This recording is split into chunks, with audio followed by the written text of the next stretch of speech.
puede seguir los pasos de activación porque no reciben luz solar. Entonces, la luz solar es muy importante y las personas que tienen problemas son las que están mucho tiempo adentro, ¿sí? Por ejemplo, lo que pasó en la pandemia, que estuvimos mucho tiempo adentro, se vio el déficit de vitamina D en personas ancianas que no salen casi nunca de la casa, o que están en geriátricos, o personas que están internadas mucho tiempo, personas que están sin salir a la luz del sol, ¿sí? Entonces, nosotros comemos la vitamina D, el primer paso se tiene que activar con la luz solar, ¿sí? Esa vitamina D, que se llama colecalciferol, se va a activar a hidroxicolecalciferol. ¿Y cómo se va a activar después de la luz solar? Bueno, va a pasar por dos hidroxilaciones. O sea que va a haber una hidroxilasa en el hígado y otra hidroxilasa en los riñones que van a producir primero una hidroxilación uno y luego otra hidroxilación el otro, ¿sí?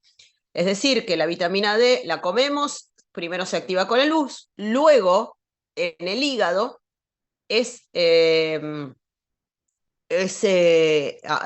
hidroxilada por una hidroxilasa, ¿sí? Que le agrega un grupo hidroxilo, obviamente, ¿sí? Luego pasa por los riñones y hay otra hidroxilasa que le agrega otro grupo más hidroxilo. Entonces, se llama dihidroxicolecalciferol. ¿Por qué? Dihidroxi porque está hidroxilada dos veces. Y en realidad se llama 1,25 dihidroxicolecalciferol. Ese es el nombre bioquímico de la vitamina D3 activada, ¿sí? O sea, una vez que pasó todos esos pasos, ya está activada. Se llama 1,25 porque ahí en el primer átomo de la molécula, en el 1, es donde se agrega el grupo hidroxilo y en el 25 es donde se agrega el otro grupo hidroxilo. Por eso se llama 1,25 dihidroxicolecalciferol, ¿sí? Y es la vitamina D3 activada. Esta vitamina D va a ir a actuar en distintos lugares. En primer lugar, en el intestino, lo que hace es estimula la absorción de calcio. Y en los huesos, lo que hace es estimular el depósito de calcio. Ahora, todo esto funciona normalmente, la vitamina D contribuye a que todo esto funcione bien, pero el otro componente muy importante de este metabolismo es el calcio, ¿sí? El calcio lo obtenemos de la dieta también, de lo que comemos, pero además el calcio tenemos en el organismo, es decir, que si no lo comiéramos, igual tenemos. ¿Dónde lo tenemos? En muchos lugares, principalmente en los huesos, hay una cantidad muy importante de calcio y ese calcio forma parte de la estructura del hueso. Es decir, el hueso lo necesita, no es que está depositado por si lo tengo que usar para otra cosa, sino que el hueso lo necesita. Pero bueno, el hueso también puede descalcificarse si es necesario para pasar calcio a la sangre, ¿sí? Es decir, que ese calcio que está en el hueso podemos utilizarlo. Por lo tanto, lo ideal, lo normal, lo más sano sería que nosotros pudiéramos ingerir calcio en todas las comidas y según la necesidad fisiológica tal vez aumentar el calcio, por ejemplo en las embarazadas que tienen mayor necesidad de calcio que fuera del embarazo, ¿sí? En esta situación normalmente al calcio cuando lo comemos va a ir a la sangre, de la sangre va a ir al hueso y va a formar parte de la estructura del hueso, ¿sí? Ya les digo, el hueso no es un depósito de calcio, no, sino que el calcio forma parte de la estructura del hueso. Entonces, el hueso lo necesita, no es algo que esté depositado haciendo nada y esperando cumplir alguna función, sino que cumple una función como estructura del hueso. El, el calcio, además, si hay en exceso, va a ser eliminado por los riñones, porque saben que, como todos los iones, sobre todo cationes, se pueden filtrar y reabsorber. Entonces, depende la cantidad de calcio que yo tenga en sangre, que es lo que siempre tengo que mantener normal. Si tengo calcio de más, puedo reabsorber menos en el riñón, con intención de excretar más en la orina, o si tengo poco calcio en sangre, entonces puedo reabsorber todo lo que pueda del calcio que fue filtrado, lo voy a reabsorber en los túbulos y tratar de retenerlo y no eliminar en la orina.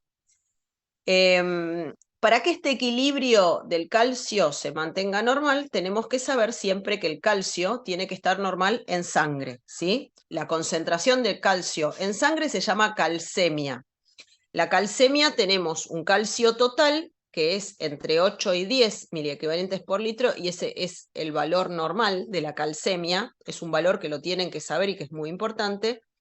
Sin embargo, el que más nos va a servir es el calcio iónico, ¿sí? El calcio iónico es el calcio que está libre, que podemos utilizar directamente, es decir, el que está disponible para ser utilizado en el momento. ¿Por qué? Porque hay calcio que ya está unido a las fibras musculares, por ejemplo, porque el calcio se necesita para la contracción de las fibras musculares, tanto el músculo liso como el músculo esquelético, o sea, el músculo estriado. Se necesita también para la sinapsis en las neuronas. Entonces, en esas células hay calcio. De hecho, nosotros vimos cuando hablamos de motilidad que dentro de las células musculares lisas, de las vísceras de los órganos abdominales, tenemos retículo sarcoplásmico donde se guarda calcio. Y además las membranas están polarizadas, cosa de que cuando se despolarizan ingresa mucho calcio, y ese calcio es lo que produce el acoplamiento de las fibras y finalmente la contracción. Pero también hay guardado dentro de la célula, dentro de una organela que se llama retículo sarcoplásmico. Entonces, el calcio está no solo en los huesos, como ven, también está en el retículo sarcoplásmico de las células musculares, músculo liso y músculo estriado, repito, de los dos, ¿sí? Entonces, ¿cómo es que el calcio está en distintos lugares? Dijimos que lo tenemos en la sangre, que lo tenemos en el hueso y que lo tenemos en las células musculares, principalmente. Puede haber en otras células también, porque se utiliza calcio para muchas funciones. Este calcio que está unido a ciertas sustancias, o que está unido a las fibras musculares, o que está unido a la albúmina, o que está unido a distintas sustancias, no se va a unir a otras porque ya está unido. Entonces, cuando nosotros medimos en sangre el calcio total, estamos midiendo todos los calcios. El calcio que está libre, que está disponible para unirse ya y actuar ya, que en realidad es el más importante, y también estamos midiendo el calcio que ya está unido, ¿sí? O sea, que cuando medimos el calcio total, la calcemia, que es valor normal entre 8 y 10, esa calcemia suma el calcio unido y el calcio libre, que es el calcio iónico, ¿sí? Ahora, cuando nosotros tenemos que pensar cuál es el que va a actuar en el momento que yo lo necesito, no es el que ya está unido, sino el que se tiene que unir, o sea, el que está libre. Por lo tanto, ese es el calcio iónico. El calcio iónico tenemos valores normales que van entre 0,8 más o menos hasta 1,1. Ese es el valor normal del calcio iónico, ¿sí? Entonces, de estos valores que yo les dije que son normales, de la calcemia total o del calcio iónico, cualquiera de esos que quieran utilizar, menos del valor mínimo se llama hipocalcemia. Y si está alterado para arriba y tenemos calcio de más del valor máximo, o sea, más de 10 de calcemia o más de 1,1 de calcio iónico, se llama hipercalcemia.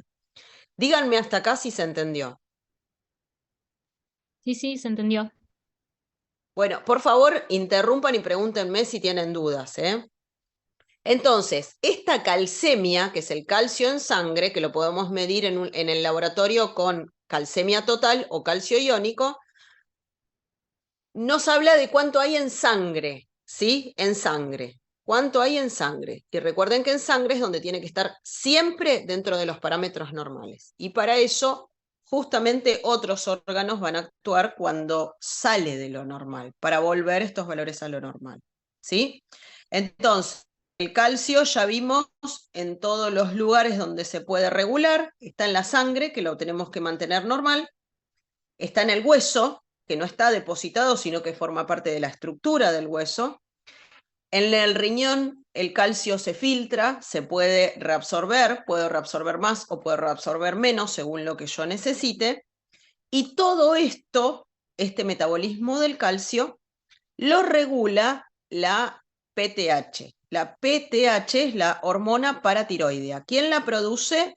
La producen las glándulas paratiroideas. Las glándulas paratiroideas se llaman paratiroideas porque están paralelas a la tiroides. Es decir, acá en el cuello nosotros tenemos la glándula tiroides en el medio, ¿sí? Que produce hormona tiroidea, y tenemos a los costados, de un lado y del otro, las glándulas paratiroideas, que no es la tiroides, ¿sí? La tiroides es una glándula en el medio que produce hormona tiroidea. Y las paratiroides son cuatro glándulas paratiroideas, que están dos de un lado, arriba y abajo, dos del otro, arriba y abajo, a los costados, o sea, en paralelo, a la tiroides. Por eso se llaman glándulas paratiroideas, ¿sí? Son cuatro. Muy chiquititas, tamaño de una lentejita cada una, o sea, más o menos menos de 1 centímetro, 0,5 centímetros, o sea, 5 milímetros aproximadamente, son muy chiquititas. Y esas cuatro glándulas paratiroideas producen hormona paratiroidea, no hormona tiroidea, sino hormona paratiroidea. La hormona paratiroidea, y esto es muy, muy importante, es hipercalcemiante, ¿sí? Recuerden eso. Su función es siempre subir el calcio. En cualquier momento, no, cuando está bajo, ¿sí? Entonces, vamos a una persona que tiene su calcio normal, calcemia normal, es decir, calcio total entre 8 y 10 o calcio iónico entre 0,8 y 1,1, ¿sí? Esa persona que tiene su calcio en sangre normal tiene una secreción basal de hormona paratiroidea que mantiene esos niveles de calcio normal, ¿sí? O sea que siempre, en condiciones normales, tenemos una secreción basal de PTH. Esa secreción basal de PTH me va a mantener el calcio dentro de lo normal. Pero si por algún motivo el calcio aumenta o disminuye, va a empezar a actuar hormonas, ¿sí? Entonces, vamos a hablar de hipocalcemia. Hipocalcemia sería calcio total menor a 8 o calcio iónico menor a 0,8, ¿sí? Eso es hipocalcemia, ¿sí? Porque es concentración de calcio en sangre menor al valor mínimo normal, ¿sí? La hipocalcemia tiene consecuencias graves, porque como dijimos, intervienen las sinapsis. ¿Qué puede pasar si tenemos el calcio muy bajo y no hay sinapsis? Puede haber deterioro del sensorio, el paciente puede llegar progresivamente a estar en coma y puede haber convulsiones, ¿sí? Son cosas graves. Por otro lado, puede haber arritmias, algunas de esas arritmias pueden ser graves y producir la muerte. Y también la hipocalcemia va a producir parestesias, que es hormigueo en la cara, alrededor de la boca o en toda la cara, en los brazos, en las manos y en las piernas, ¿sí? Esas hormigueos se llama parestesias. Y por último puede haber contracciones de los músculos que se producen solas, sin intención de contraerlos, que se llaman fasciculaciones, o contracciones sin relajación, que esas serían lo que conocemos como calambres, ¿sí? Y cuando esta contracción es muy importante y no tiene ningún tipo de relajación, continúa contraído, puede llegar a un extremo tan importante que esa situación clínica de contracción sin relajación se llama tetania, ¿sí? Entonces, resumiendo, ¿cuáles son los síntomas de hipocalcemia en el sistema nervioso central? Obviamente, cuando el calcio está bajo, hay deterioro del sensorio, convulsiones y puede llegar al coma, ¿sí? Puede haber arritmias, incluso arritmias que sean graves y que produzcan la muerte, y puede haber en el sistema musculoesquelético lo que va a haber es parestesias, que son los hormigueos alrededor de la boca, en las manos, en la cara, en los pies, y puede haber contracciones espontáneas, que se llamaban fasciculaciones o calambres, o en los casos extremos de mucha contracción de muchos músculos sin relajación, se llama tetania, ¿sí? Esos son los síntomas de hipocalcemia. Los pacientes se pueden morir por este motivo, o sea que es algo grave y necesita tratamiento. Ahora, ¿qué es lo primero que sucede cuando hay hipocalcemia? Supongamos que por algún motivo bajó el calcio y no es una hipocalcemia severa, eso lo detectan las glándulas paratiroideas, ¿sí? Cuando hay hipocalcemia. Y lo primero que hacen es liberar mucha más cantidad de hormona paratiroidea a la sangre, porque justamente esta hormona paratiroidea, como les dije, es hipercalcemiante. Entonces, esta hormona paratiroidea va a ir a buscar calcio para aumentarlo rápidamente en sangre. ¿Y de dónde creen que puede sacar calcio rápidamente? Del hueso. Muy bien, del hueso, claro, porque no va a esperar que nosotros comamos algo con calcio, a ver cuánto calcio hay en esa comida, si comemos en algún otro momento otra comida que tenga calcio, a ver cuánto calcio tiene y cuánto sumamos para aumentar el calcio, porque es una urgencia, ¿sí? Entonces, en ese momento, lo que van a hacer las paratiroides es producir mucha más cantidad de hormona paratiroidea y esa hormona paratiroidea circula en sangre y va a ir al hueso y va a sacar calcio del hueso para llevarlo a la sangre, ¿sí? Y de esa forma levantar el calcio. Eso va a ser lo más rápido, ¿sí? Por otro lado, también va a ir al riñón. ¿Y en el riñón qué va a hacer? Bueno, va a tratar en los túbulos de estimular la reabsorción de calcio, porque el calcio es un ion que es pequeño, por lo tanto se filtra, ¿sí? Se filtra, pero luego se puede reabsorber. Entonces va a estimular que se reabsorba todo lo que se pueda de calcio. También de esa forma permitir que aumente. Por eso la paratormona es una hormona hipercalcemiante, ¿sí?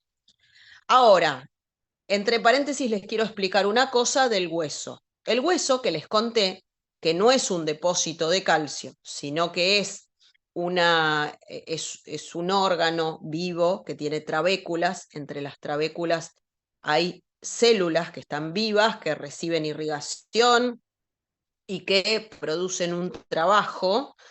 Eh, el hueso utiliza ese calcio, es parte de su estructura, ¿sí? No es gratuito descalcificar al hueso. Entonces, les quiero hacer un paréntesis acá para explicarles cómo es el funcionamiento normal del hueso.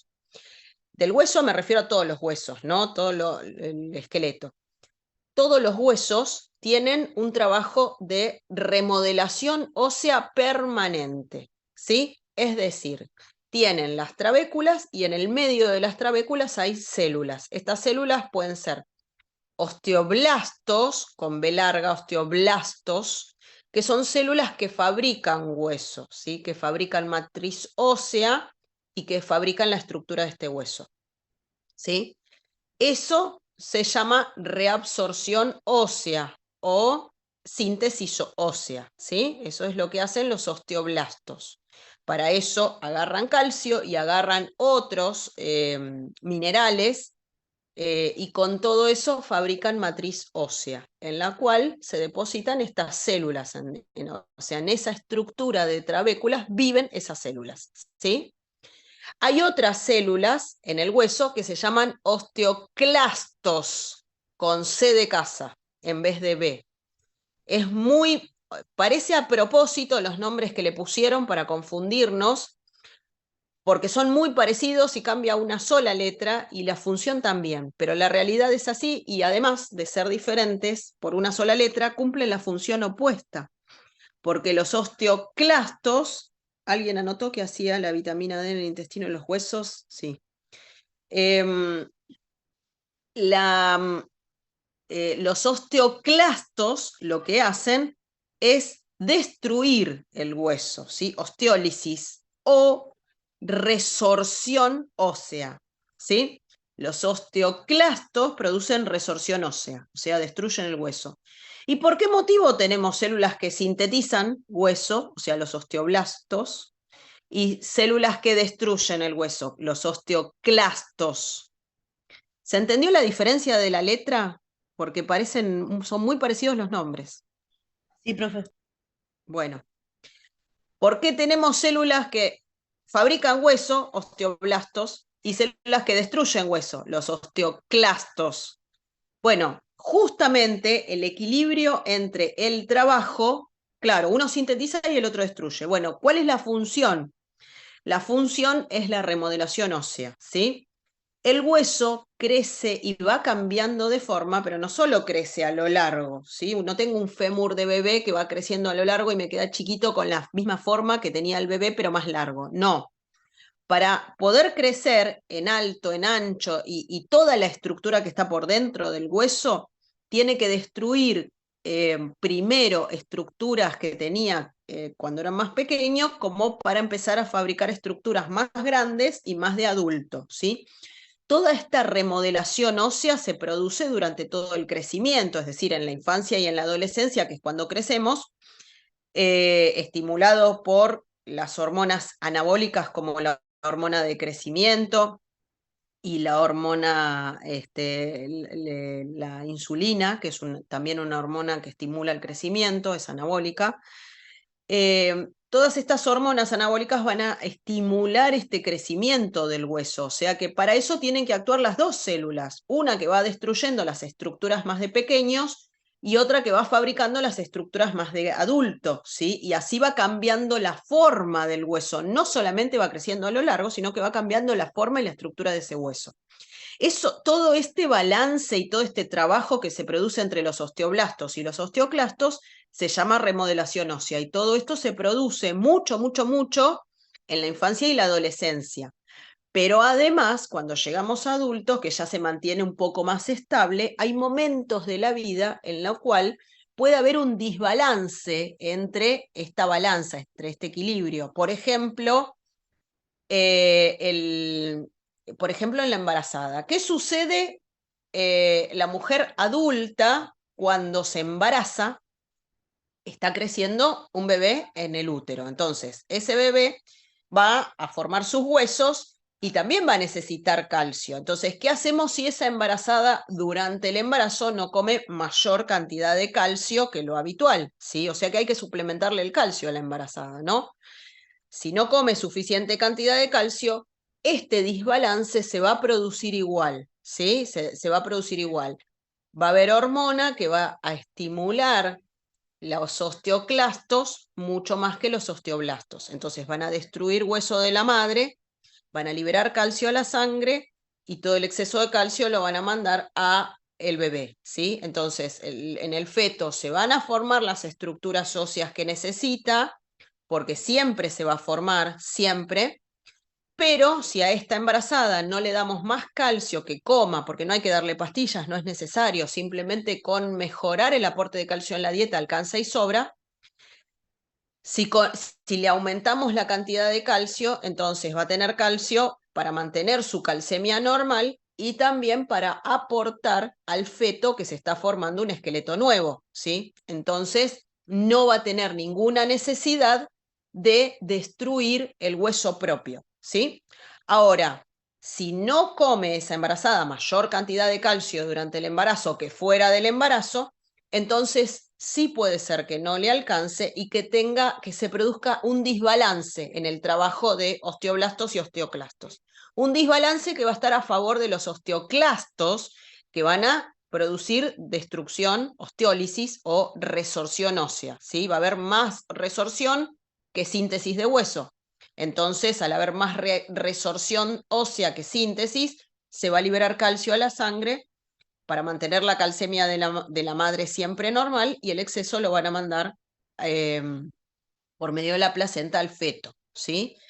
Entonces, imagínense que embarazadas, por ahí que tienen un embarazo tras otro, van perdiendo, si en los embarazos no lo suplementamos adecuadamente, no mejoramos el aporte del calcio en las comidas, entonces van a ir perdiendo embarazo tras embarazo cierta cantidad de calcio, ¿sí? Es decir, ¿va a tener consecuencias en el momento esa embarazada? No. ¿Va a tener consecuencias después de ese embarazo, después de 2 o 3 embarazos? No. Pero sí, tal vez cuando llegue a la edad de la menopausia, va a empezar a tener tal vez mucho déficit de calcio en sus huesos y pueden llegar a tener una osteoporosis un poco más precoz o más temprano que otras mujeres que durante sus embarazos sí fueron suplementados adecuadamente, ¿sí?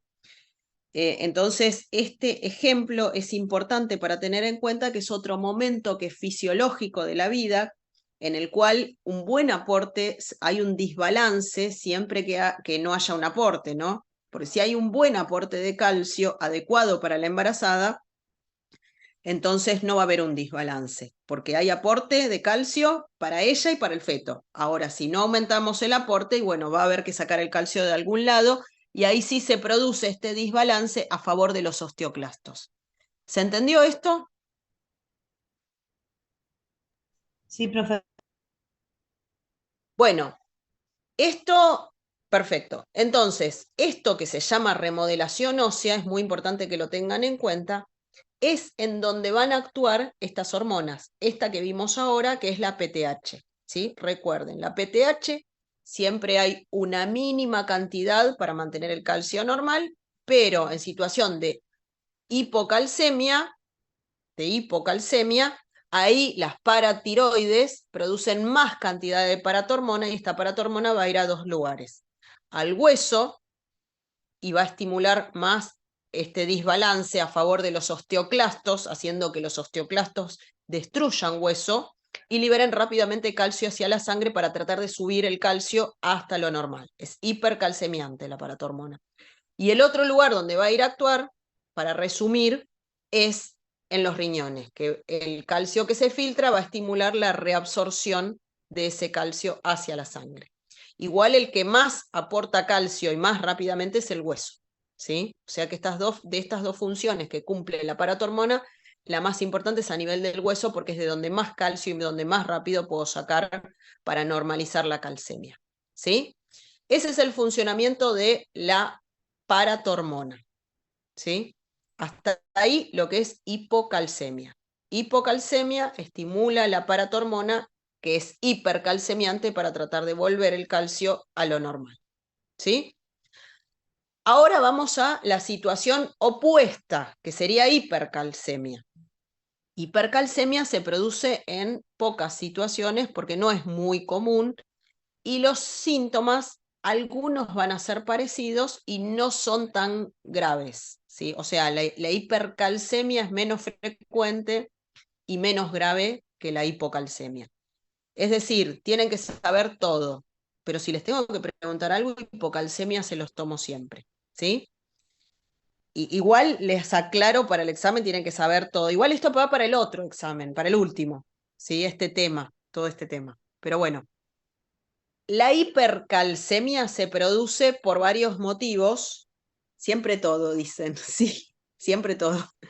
La hipercalcemia se produce, por ejemplo, por destrucción del hueso. ¿En qué situaciones puede haber destrucción del hueso? Bueno, enfermedades, porque la destrucción del hueso no se produce. Normalmente hay un balance, como dijimos, balance entre la síntesis y la destrucción del hueso. Esto se llamaba remodelación ósea, que a veces hay momentos de la vida que hay más remodelación ósea y otros momentos que hay menos remodelación ósea, pero está siempre y siempre manteniéndose el equilibrio, ¿sí? Ahora, en las situaciones que yo les conté pueden romper ese equilibrio, pero ¿qué situaciones son patológicas, o sea, enfermedades? Bueno, enfermedades que infiltran el hueso, por ejemplo, metástasis de tumores, supongamos. Ejemplo, un melanoma, que sería un tumor de piel, un cáncer de piel, un tumor de pulmón, un tumor de hígado, un tumor de riñón, un tumor de un cáncer de colon. Cualquiera de estos puede dar metástasis en los huesos, ¿sí? Si hay una sola metástasis en un solo hueso, no va a producir un efecto importante, pero sí cuando hay metástasis en muchos huesos, o sea, muchas metástasis óseas, ahí sí puede haber una gran destrucción del hueso, ¿sí? Pero no porque los osteoclastos estén desbalanceados, este equilibrio que les hablé de remodelación ósea, no son las células del hueso, no son las células normales del hueso, los osteoblastos y los osteoclastos los que están enfermos, sino que hay células de un tumor que viene de otro lado, que están infiltrando y es lo que están destruyendo. O sea, hay un agente externo, una metástasis que está en el hueso y que está destruyendo las células normales del hueso, ¿sí? O sea que está destruyendo las trabéculas, está matando las células que están alrededor, tanto osteoblastos como osteoclastos, y todo ese hueso normal que está destruyendo se libera, todo el material que se destruyó se libera hacia la sangre. Es decir, que puede haber hipercalcemia por ese motivo, ¿sí? La otra causa puede ser una enfermedad que se llama mieloma múltiple. El mieloma múltiple es una enfermedad que es una enfermedad hematológica en la cual también hay células que no son normales, que son los plasmocitos, que actúan en el hueso y producen destrucción de la estructura normal del hueso. Entonces, lo mismo, el mieloma múltiple es una enfermedad que afecta o produce un desbalance entre las células normales del hueso. No, no, no. O sea, tanto los osteoblastos como los osteoclastos que les conté antes y la remodelación ósea venía completamente normal y ellos siguen siendo normal y ellos siguen trabajando normal. El problema es que hay otra célula que va a ir al hueso a infiltrarlo y destruir el hueso, ¿sí? En el caso del mieloma múltiple se llaman plasmocitos, las células que se malignizan y que destruyen el hueso, ¿sí? Entonces, se dan cuenta que acá, tanto metástasis de cualquier tumor, cuando son metástasis múltiples en los huesos, metástasis óseas múltiples, no una sola, o mieloma múltiple, que es otro ejemplo, lo que se produce es destrucción del hueso. Chicos, si se corta me vuelvo a conectar al mismo link. Entonces, en cualquiera de estas dos enfermedades son patológicas, no es algo fisiológico normal ni un momento de la vida, sino que son enfermedades. Estas enfermedades pueden producir destrucción del hueso y se libera mucho calcio a la sangre y hay hipercalcemia. Entonces, hipercalcemia se llama calcio en sangre, calcemia mayor a 10, calcio total mayor a 10, o calcio iónico mayor a 1,1, ¿sí? Entonces, la hipercalcemia, ¿qué trastornos me puede dar? Bueno, da principalmente, tienen que ser en los huesos o también en los órganos. No, las metástasis, cuando hay metástasis, por ejemplo, un tumor de colon que tiene metástasis, qué sé yo, en el hígado, no me va a dar hipercalcemia, me va a dar otras consecuencias, ¿no? Porque va a tener un estadio avanzado, tal vez sea un tumor que no sea curable, pero las metástasis en otros órganos no me dan hipercalcemia, principalmente las metástasis en el hueso. Y el mieloma múltiple también da hipercalcemia porque afecta al hueso, ¿sí? O sea, las metástasis en otro órgano no dan hipercalcemia. Puede haberlas, pero no dan hipercalcemia. Entonces les decía, ¿cuáles son los síntomas de hipercalcemia? La hipercalcemia a nivel del sistema nervioso central, ya sabemos que el calcio cuando está de más, de menos, altera la sinapsis. Lo que puede causar es depresión, síndrome depresivo, ¿sí? Es decir, una persona que está apática, sin voluntad, sin ganas de hacer nada, no tiene apetito, no quiere levantarse de la cama, no quiere comer. Son trastornos muy difíciles de darse cuenta, de detectar. No es algo rápido como una arritmia que uno dice, ay, siento palpitaciones, va, le hace un electro, se detecta una arritmia. O siento contracciones, o un paciente que convulsivó, ¿sí? Que sería, digamos, en el caso de la hipocalcemia. La hipocalcemia es más severa, es grave, es mortal, hay que corregirlo rápido y los síntomas son bien agudos, o sea, se detectan fácilmente. En cambio acá, ahora que estamos hablando de hipercalcemia, los síntomas son un poco más solapados, más difíciles de darse cuenta, como sucede con el síndrome depresivo. No es que uno se da cuenta de un día para el otro que un familiar está pasando por una depresión, ¿sí? Porque tal vez no está llorando todo el día, pero está sin ganas de hacer esto, sin ganas de bañarse, sin ganas de levantarse, de peinarse, de comer.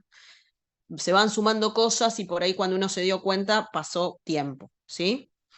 Eso es una de las cosas más comunes, el síndrome depresivo, pero también puede haber otras alteraciones de la conducta que también son difíciles de detectar porque no es fácil de diagnosticar eso. Y después puede haber otras cosas más graves, como les conté en la hipocalcemia, que son más similares, como deterioro del sensorio hasta llegar al coma. No es tan común eso, ¿sí? Y también pueden dar, la otra causa que producen es que la hipercalcemia, quien trata de mejorar este calcio es el riñón, ¿sí? El riñón va a tratar de eliminar el calcio que está de más en sangre, produciendo la hipercalcemia, o sea que va a reabsorber poco, tratando de excretarlo en la orina. Pero no va a poder porque es mucho y está en exceso, entonces puede generar insuficiencia renal aguda. O sea que los síntomas más comunes de la hipercalcemia, si bien la hipercalcemia no es tan frecuente, pueden ser alteraciones en la conducta, como síndrome depresivo o alguna otra alteración en la conducta o deterioro del sensorio, eso a nivel del sistema nervioso central, y puede dar insuficiencia renal aguda, ¿sí? Porque está tratando los riñones de eliminar el calcio, ¿sí?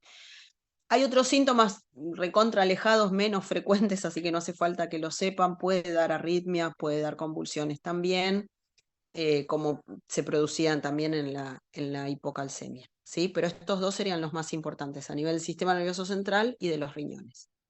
Entonces, ¿qué sucede en la hipercalcemia?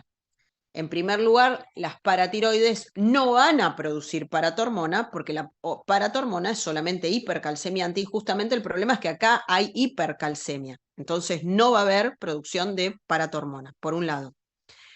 Por otro lado, se va a producir una hormona que se llama calcitonina.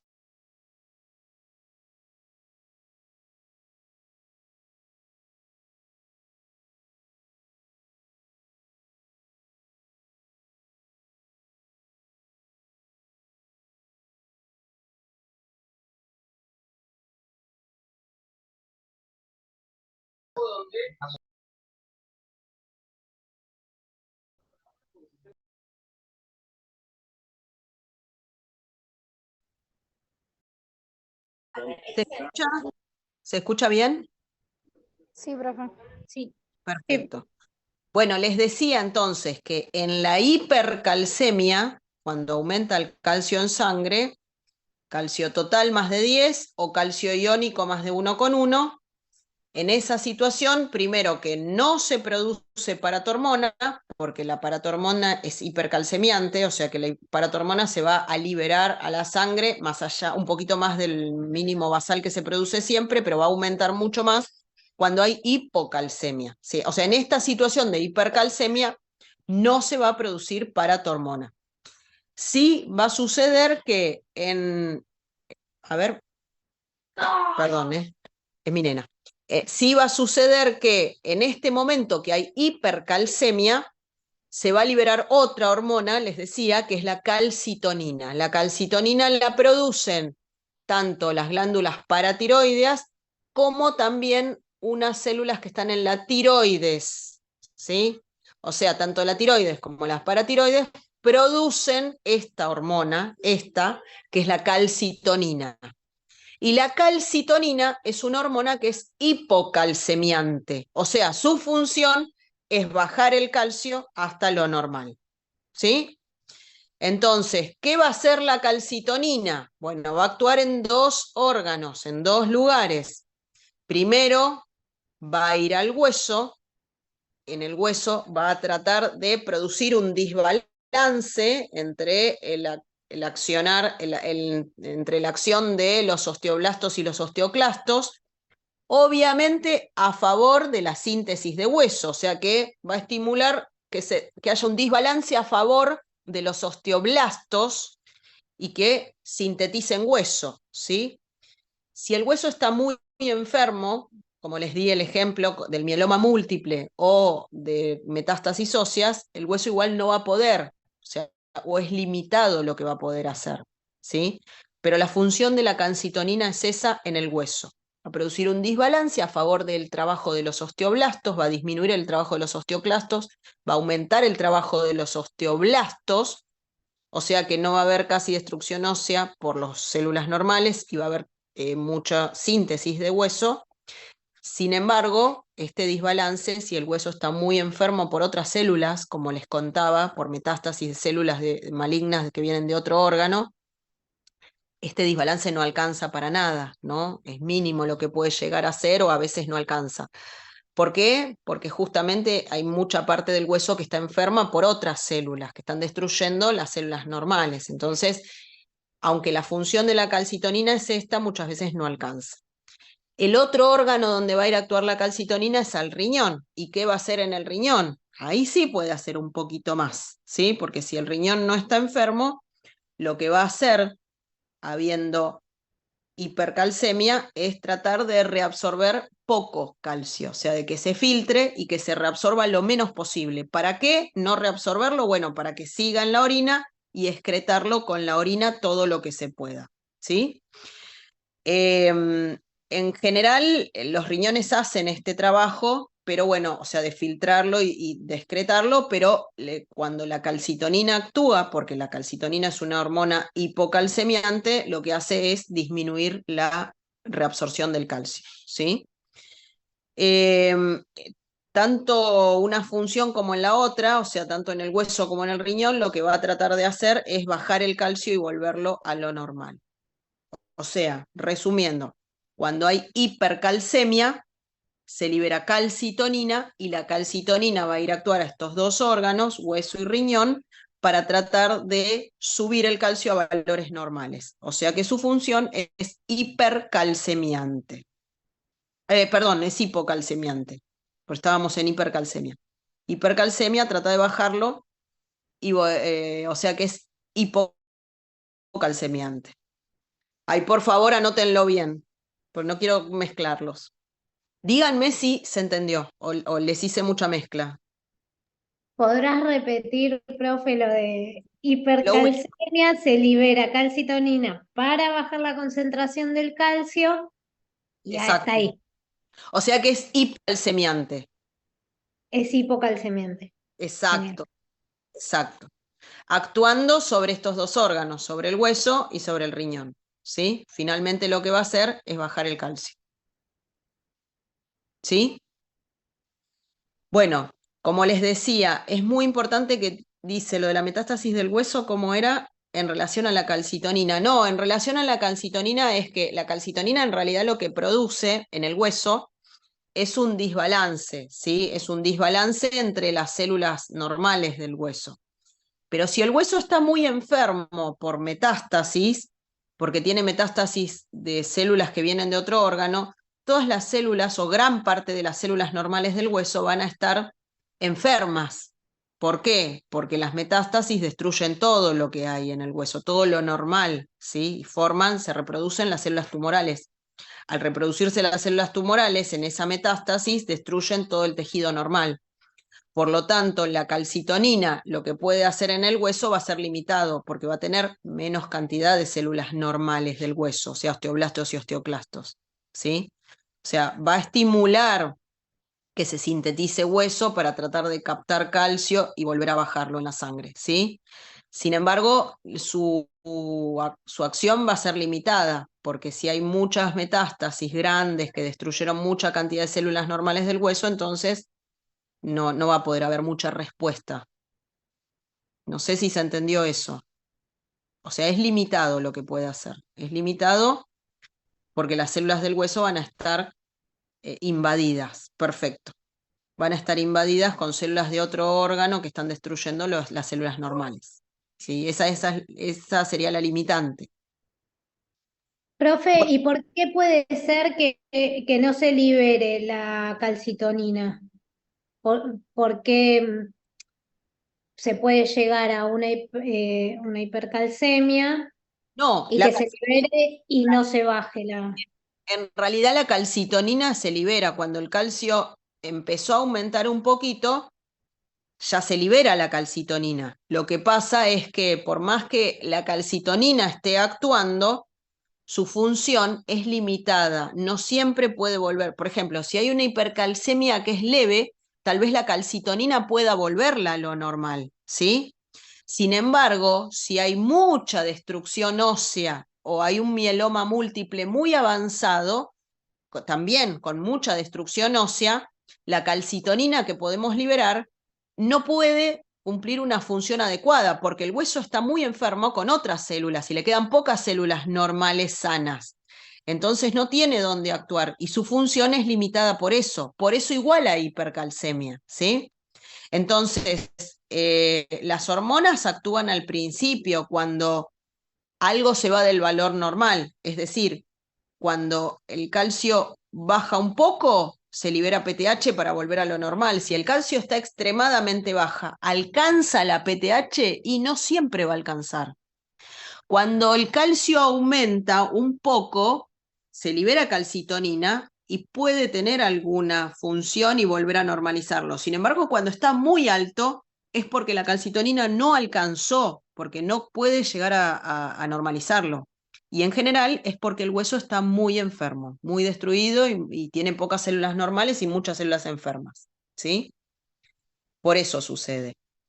En esas situaciones son pacientes que nosotros vamos a ver, que se internan, que, que tenemos que tratarlos internados, ¿sí? Porque las consecuencias pueden ser graves, sobre todo en la hipocalcemia, ¿sí? Sobre todo en la hipocalcemia, que puede llegar a ser mortal en forma aguda, que es muy grave, ¿sí? Bueno, hasta acá lo que sería metabolismo del calcio y la vitamina D. Para terminar de entender todo esto, hoy en habilidades di algo de lo que son las enfermedades. Una de las enfermedades es la que les acabo de contar, que son metástasis en los huesos o el mieloma múltiple que puede causar hipercalcemia. Y también hay otras enfermedades que tienen que conocer que son ejemplo que puede causar hipocalcemia, ¿sí? Y esto sucede en los pacientes que tienen enfermedad renal crónica, es decir, en los que tienen insuficiencia renal crónica. Por ejemplo, ¿se acuerdan cuando hablamos de renal, los cambios de tema? Cuando hablábamos de renal, vimos insuficiencia renal aguda e insuficiencia renal crónica.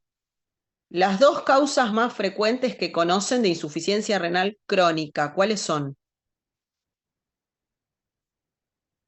Hiper- Bien, hipertensión mal tratada o sin tratamiento, ¿y qué más? Diabetes. Diabetes, perfecto. Esas dos son las más prevalentes, las más frecuentes en todo el mundo, ¿sí? Hay otras enfermedades que pueden atacar a los riñones, como el lupus, como otras enfermedades autoinmunes como vasculitis, que son mucho menos frecuentes, y hay un montón de enfermedades más, pero la diabetes y la hipertensión arterial maltratadas, o sin tratamiento, o sin control, pueden causar daño en muchos órganos, entre ellos los riñones, y causar insuficiencia renal crónica, es decir, una insuficiencia renal que se fue estableciendo de a poco, ¿sí? Con el pasar de los años. Eso es crónica. Entonces, en los pacientes que tienen insuficiencia renal crónica muy avanzada, pueden llegar a quedar en diálisis. Se murieron muchas nefronas, tienen riñones chiquitos, atrofiados. ¿Por qué? Recuerdan que tenemos todas las nefronas en la corteza, o sea, cuando se van muriendo muchas nefronas, la corteza se afina y se achica la corteza. Y los riñones quedan chiquitos y atróficos, ¿sí? Esos son casos muy avanzados en los cuales los pacientes ya están o van a entrar en diálisis, ¿sí? Entonces, estos pacientes que tienen insuficiencia renal crónica con riñones chiquitos, atróficos,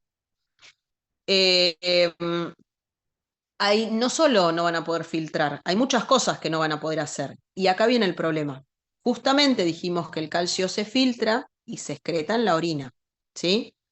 ¿Qué pasa? Y además se reabsorbe en los túbulos, ¿no? Entonces yo puedo filtrarlo y después reabsorber más o reabsorber menos calcio según lo que necesite, ¿sí? Si está bajo o alto en sangre, según lo que necesite. Ahora, ¿qué pasa en estos pacientes con insuficiencia renal crónica que no tienen muy pocas nefronas sanas y ya están por entrar en diálisis, riñones chiquitos atróficos? Las nefronas se murieron la mayoría, mucho tejido fibrótico cicatrizal. Entonces, las nefronas no solamente no solo no van a poder filtrar la creatinina, por eso va a aumentar la creatinina en sangre, sino que hay un montón de otras cosas que no van a poder filtrar. Y hay pacientes que pueden llegar a tener anuria, es decir, que ya no filtran ni siquiera agua, o sea, que no fabrican orina, ¿sí? Entonces, tampoco van a poder filtrar y excretar el calcio, ¿sí? ¿Qué empieza a pasar? Empieza a aumentar un poco el calcio. Empieza a aumentar de a poco, porque la insuficiencia renal crónica se va estableciendo de a poco, por eso es crónica, entonces va aumentando el calcio en sangre porque no está pudiendo eliminarlo. Y cuando todas estas nefronas se murieron, es muy difícil el manejo del calcio. Muy difícil el manejo del calcio. Lo que sucede es que trata de excretar el calcio por los riñones y no puede. Y en sangre el calcio se va a mantener bajito. ¿Cómo se elimina si no es por la orina? No, sí, se elimina por la orina, pero hay un mecanismo por el cual se elimina el calcio intercambiándolo por fósforo. Es difícil de explicar. Se intercambia el calcio por fósforo, pero se altera mucho el metabolismo del calcio. ¿Sí? Se altera mucho el metabolismo del calcio. Y en esta enfermedad, que es la insuficiencia renal crónica, puede haber una alteración del calcio muy importante. ¿Sí? Ese sería otro ejemplo de enfermedad que causa alteración de la calcemia. Lo que pasa es que en la insuficiencia renal crónica es algo más progresivo y se produce como muy de a poquito. Y me faltaba hablar de otra enfermedad que está en relación a la vitamina D, y es la osteoporosis. La osteoporosis, ustedes saben que el hueso, la osteoporosis y la osteopenia. La osteopenia es una enfermedad que se produce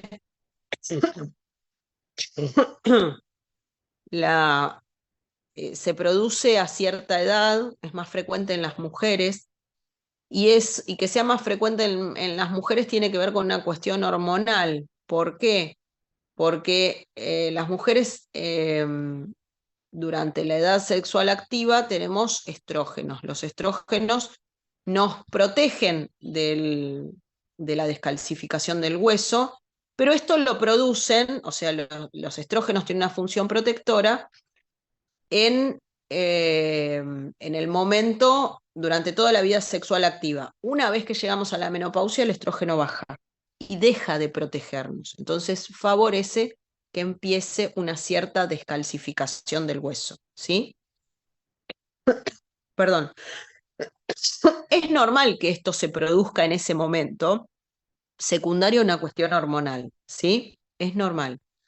Y esa descalcificación tiene que ser mínima, tiene que ser un poquito y tiene que ser progresiva hacia la ancianidad, de a poquito, despacito, por una cuestión hormonal. Sin embargo, hay dos factores muy importantes. ¿Qué pasa si esa mujer que ahora entró en la menopausia tuvo muchos embarazos en los cuales no suplementó bien el calcio? ¿Qué les parece que va a pasar? Se incrementa la posibilidad de que sufra osteoporosis. Claro, Descalcificación del hueso. claro, exactamente. O sea, no es un hueso sano que recién empieza a descalcificarse en ese momento, ¿se entiende?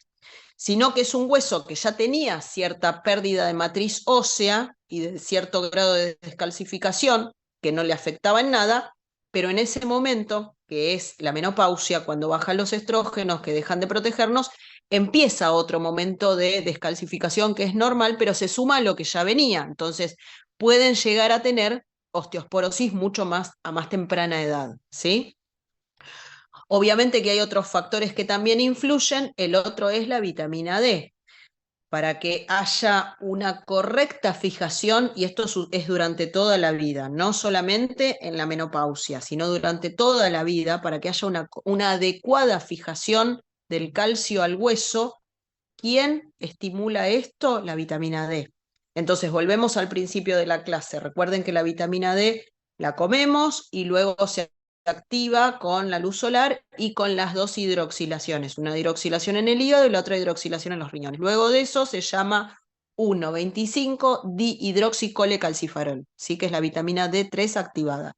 Esa vitamina D3 activada va a ir a actuar al intestino, estimulando la absorción de calcio, y va a ir a actuar al hueso. ¿Y en el hueso qué hace? Bueno, estimula que el calcio que comemos se fije en el hueso, que vaya al hueso y que se forme la matriz ósea, ¿sí?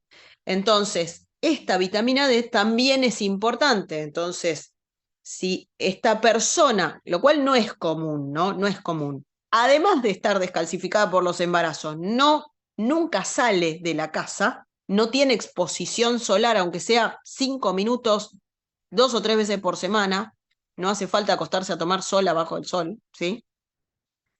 Si no tiene exposición solar, aunque sea ese mínimo que les dije, también va a tener déficit de vitamina D. Y si hay déficit de vitamina D, entonces en ese caso también contribuye a empeorar, ¿sí?, esta descalcificación, que va a ser más severa. Por lo tanto, en la menopausia va a ser mucho más riesgoso que haya osteosporosis. Esas son cuestiones que pueden ser más comunes, y hay otras menos comunes que tienen que ver con enfermedades o medicaciones, por ejemplo, los corticoides. Personas que por algún motivo han necesitado tomar corticoides muchos años, o sea, esto no es porque tome corticoides un día, no, o varios días tampoco, sino por tomarlo muchos meses o años. Hay personas que los necesitan, que usan inmunosupresión por trasplantes, por enfermedades autoinmunes, por ejemplo, necesitan corticoides. Los corticoides pueden causar a largo plazo descalcificación, o sea que también haber tomado corticoides durante mucho tiempo aumenta el riesgo de sufrir osteosporosis luego de la menopausia. En el varón, obviamente, como no tienen estrógenos, sino que tienen otras hormonas diferentes, tienen testosteronas, no tienen tanto riesgo de sufrir osteosporosis. Pero sí, tampoco tienen embarazos, así que tampoco tienen eso, ese factor, digamos, y lo que sí tienen es el riesgo cuando toman corticoides. Es decir, los varones es mucho menos frecuente la osteosporosis, pero sí en varones que han tenido que hacer tratamientos con corticoides durante mucho tiempo, sí tienen mucho riesgo de tener osteosporosis, incluso fractura de cadera, fracturas de vértebras, igual que en la mujer, o incluso necrosis de la cabeza del fémur, ¿sí? O sea, son cosas graves, consecuencias graves en los huesos. Pero bueno, en el varón es mucho menos frecuente por una cuestión hormonal que es diferente a la mujer y también porque no han pasado embarazos, entonces tienen mucho menos riesgo, pero sí les puede pasar a los varones que han recibido por alguna enfermedad corticoides durante mucho tiempo, ¿sí? Y acá ya terminé. No sé si se entendió o si tienen dudas. ¿Cuál es la diferencia entre osteosporosis? Muy buena pregunta, entre osteosporosis y osteopenia. Bueno, la diferencia es poca, pero les cuento. El hueso tiene trabéculas. Estas trabéculas es como una red, ¿sí? Una red que forma el hueso, que se mineraliza y se vuelve rígida, y en el medio, en los agujeritos pequeñitos, muy, muy, muy chiquititos de esta red, que se llaman trabéculas, es donde viven las células del hueso, ¿sí? O sea, los osteoblastos y los osteoclastos. Ahora, esta red normal, que es muy finita, agujeritos muy, muy chiquititos, que son las trabéculas donde viven esas células, puede empezar a sufrir destrucción por ciertos motivos, ¿sí? Como les conté. Cuando sufren destrucción por ciertos motivos, esos agujeritos muy, muy chiquititos, que son las trabéculas, se empiezan a volver agujeros más grandes y empiezan a formar poros, ¿sí? Por eso se llama osteosporosis cuando hay poros grandotes, agujeros grandes en el hueso, y se va perdiendo mucho de la matriz ósea, de estas trabéculas, ¿sí? Por eso se llama osteosporosis. Osteopenia es algo menos, más leve que la osteosporosis, en la cual se perdió un poco de calcio, pero todavía no llegó a haber tanta cantidad de poros, ¿sí? Y eso se mide con una densitometría ósea, que es un estudio con rayos, se acuesta el paciente en una camilla, pasa por arriba una máquina que emite rayos y se toma una imagen de todo el esqueleto, ¿sí? Y se evalúa cuánto tiene de calcio, cuánto tiene de falta de calcio, ¿sí? De descalcificado, ¿sí? Cuánto tiene de poros, si es que ya tiene poros. Y eso se mide con un score, ¿sí? Con un score, o sea, una puntuación. Y se informa con ciertos puntos. De un cierto punto para abajo, que es leve, se llama osteosporosis. Perdón, que se llama osteopenia. Y de un cierto punto para arriba, que es mucho más alto, de este score, se llama osteoporosis. O sea, si es más leve la pérdida, se llama osteopenia, y si es muy importante y ya hay poros y agujeritos en los huesos, se llama osteoporosis. Esa sería la diferencia. ¿Se entendió? Y la otra diferencia es que la osteoporosis tiene riesgo de fractura de vértebras y fractura de cadera. Fractura espontánea. ¿Se entendió bien? Bueno, fractura espontánea quiere decir que las personas que tienen osteoporosis no es que tienen un accidente en la calle, se caen y se fracturan por eso. Ya venían con osteoporosis y el día que se cayeron se fracturan. No, se fracturan y por eso se caen.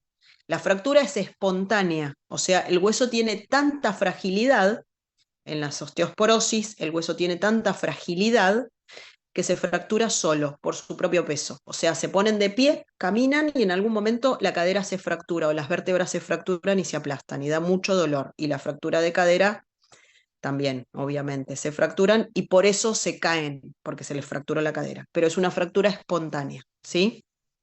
Así sucede, lamentablemente.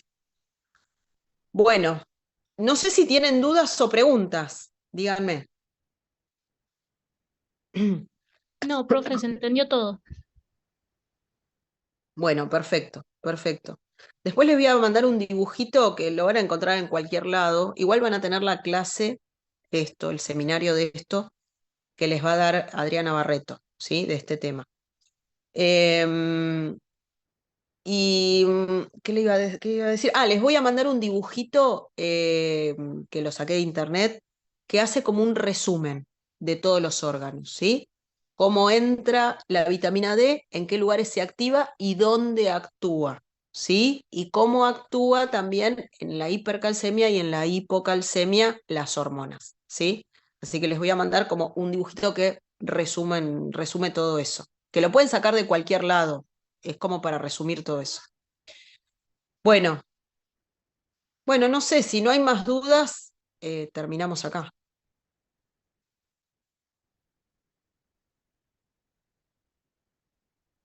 Bueno, chicos, los dejo entonces. Estamos en contacto. Profe.